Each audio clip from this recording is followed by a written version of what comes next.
imaginação, assim. Eu fui lá, joguei, coloquei as cores.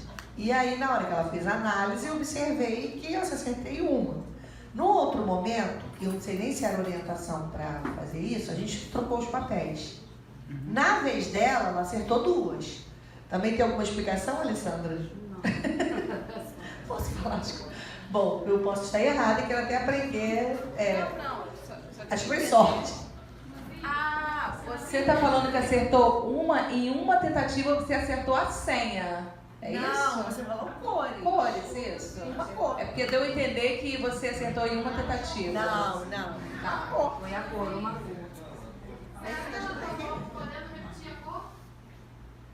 Você jogou com cores distintas.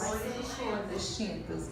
Agora a gente pergunta, quem mais colocou um, poderia explicar pra gente? Só mais uma dupla? Quer falar? Não tem problema. Agora, a pergunta é possível acertar apenas uma cor? Não. Vamos ver. É possível acertar uma cor? Então vamos deixar isso em aberto. Independente da cor estar certa ou errada, entendeu? Será que a gente vai fazer uma senha e dessa senha que a gente fez uma... Coloca naquele slide o primeiro de um exemplo, Cris, por favor. Aqui, tá? Meninas, aqui estava um exemplo, certo? Que eu coloquei. Eu poderia ter digitado aí a senha azul, vermelho, verde e roxo. Então, dessas 4 cores, seria possível eu acertar apenas uma cor? Então, olha só. Então, houve confusão. Ela falou certo aqui. Na verdade, eu acertei 3 cores. Você errou uma. Errou. A gente está fazendo a análise da posição toda. A primeira vem cá falar com a gente. Com certeza tem. Fala seu nome. Aqui, Qual foi a confusão que vocês tiveram? porque eu acertei 3 cores, eu só errei a posição.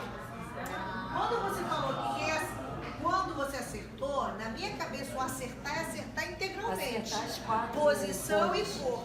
Eu acertei 3 cores, porém 2 com a posição errada e uma acertou.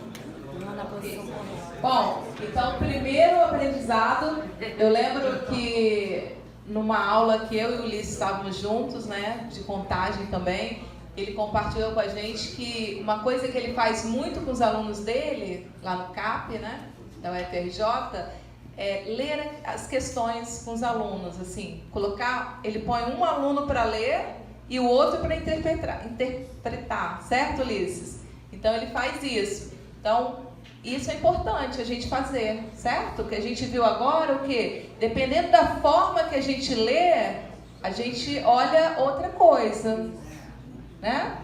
Tá? Porque se fosse essa pergunta aí, que elas passaram pra gente, realmente seria o quê? No mínimo, uma cor. Ou, na verdade, 0, né? Você poderia não ter acertado nenhuma no lugar certo, né? Então, poderia ser uma, não, mas no mínimo seria 0 cores, né? Se fosse exatamente no lugar certo e a cor certa. Tá, então, primeiro com o número 1. Agora vamos lá para o 4, né? Quem colocou 4? 4 cores no mínimo você pode acertar na primeira tentativa. Independente da cor estar certa ou não.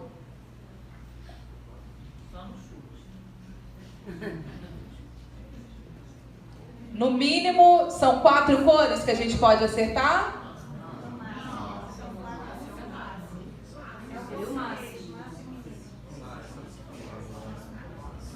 Quem poderia compartilhar qual a ideia que teve para o 4? Porque isso é uma coisa que a gente ganha, né? Se você vier aqui na frente explicar, a gente entende qual foi o que o aluno estava pensando, porque é isso que vocês vão passar quando vocês estiverem trabalhando com análise combinatória. Você vai querer entender o que o aluno raciocinou ali para você poder avaliar, certo? Que às vezes a gente não compreende. Oi? Deixa eu ver só se alguém responde, aí você coloca... isso. Alguém poderia compartilhar a ideia do 4? Então a Loise vai falar pra gente, porque ela trouxe a filha dela e aplicou o jogo. E ela também respondeu 4. E aí a Heloísa vai falar qual foi a explicação da filha. Pode não, Ana Clara. Eu sei que ela não viria aqui para falar, então eu vou falar por ela. Ela jogou normalmente o jogo e na hora do questionário ela respondeu a primeira 4. Aí eu perguntei, só para deixar claro que ela está no 5º ano, mas não precisa saber análise combinatória para responder esse questionário. E ela me falou 4. Eu falei, mas por que 4? Ela, olha, tem 4 bolinhas. Eu tenho 4 bolinhas, então a resposta é 4. Ou seja, pela resposta dela, ela não foi de maneira imediata. Ela não raciocinou em cima da questão. Aí, posteriormente, a gente mostrando as canetinhas, retirando, e aí ela conseguiu a resposta correta que está em suspense por enquanto. Ok, agora a outra resposta foi 2, né? Foi no mínimo... Coloca no questionário de novo, Cris, por favor. No mínimo, 2 cores você pode acertar na primeira tentativa.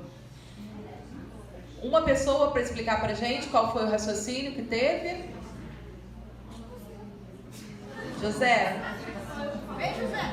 Pode vir, José. Você conseguiu caneta, Cris? Luiz? Ah,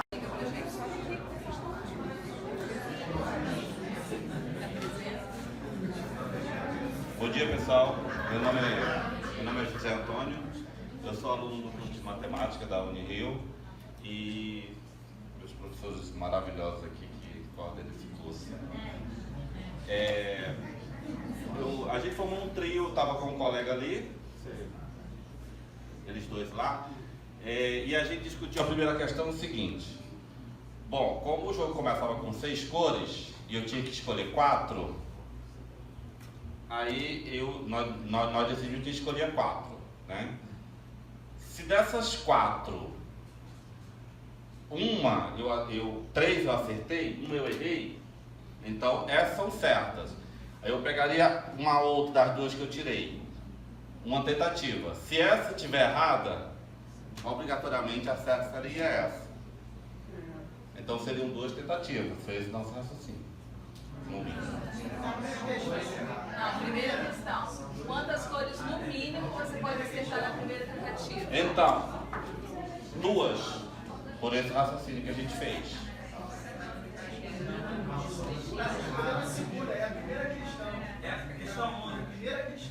Seria a...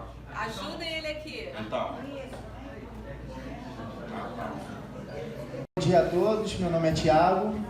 Bom, o que meu amigo José é que ele tinha ido no banheiro, aí ele voltou, ele está respondendo a segunda questão. Ele não está, você confundiu, é a primeira, a gente ainda está na primeira questão. É porque o que acontece? A gente pensou no pior caso possível, né? O pior caso possível é você jogar as 4 cores, lá, e o pior caso é você errar 2, né? Você errando 2... Por que isso você tem que explicar? Porque você tem 6 cores, né? E 6 cores para 4 espaços. Então, o máximo que você pode errar, né? Só as 2 de fora. Você erra as 2, tem as 2 de fora, você faz a substituição, né? Porque são 6 cores, 4 espaços. Então, por esta razão, chegamos à conclusão que na primeira questão, você pode, no mínimo, acertar 2 cores, porque independe da posição, né? Sim. Claro, porque se aí fosse considerar a posição aí, né? Agora, responde a segunda que você estava explicando muito bem. Obrigada, meninos.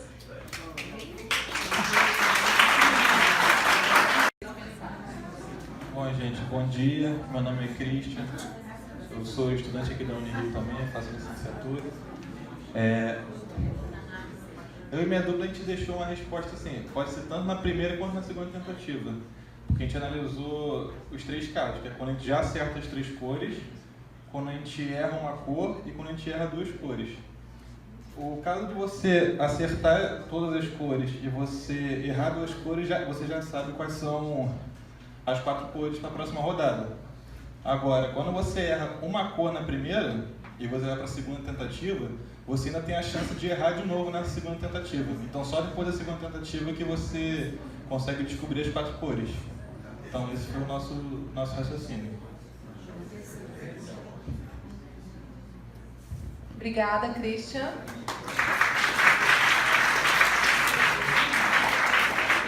Oi, eu sou Natasha, sou professora da rede estadual e privada. Primeiro a gente respondeu 4. Só que aí, quando o José começou a falar aqui, eu fui reler a pergunta, né? Porque eu não estava...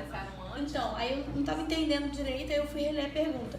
Primeiro a gente pensou qual seria o número mínimo, considerando que o cara é um bom jogador, qual seria o número mínimo de tentativas que ele teria que fazer para ele acertar a senha completa.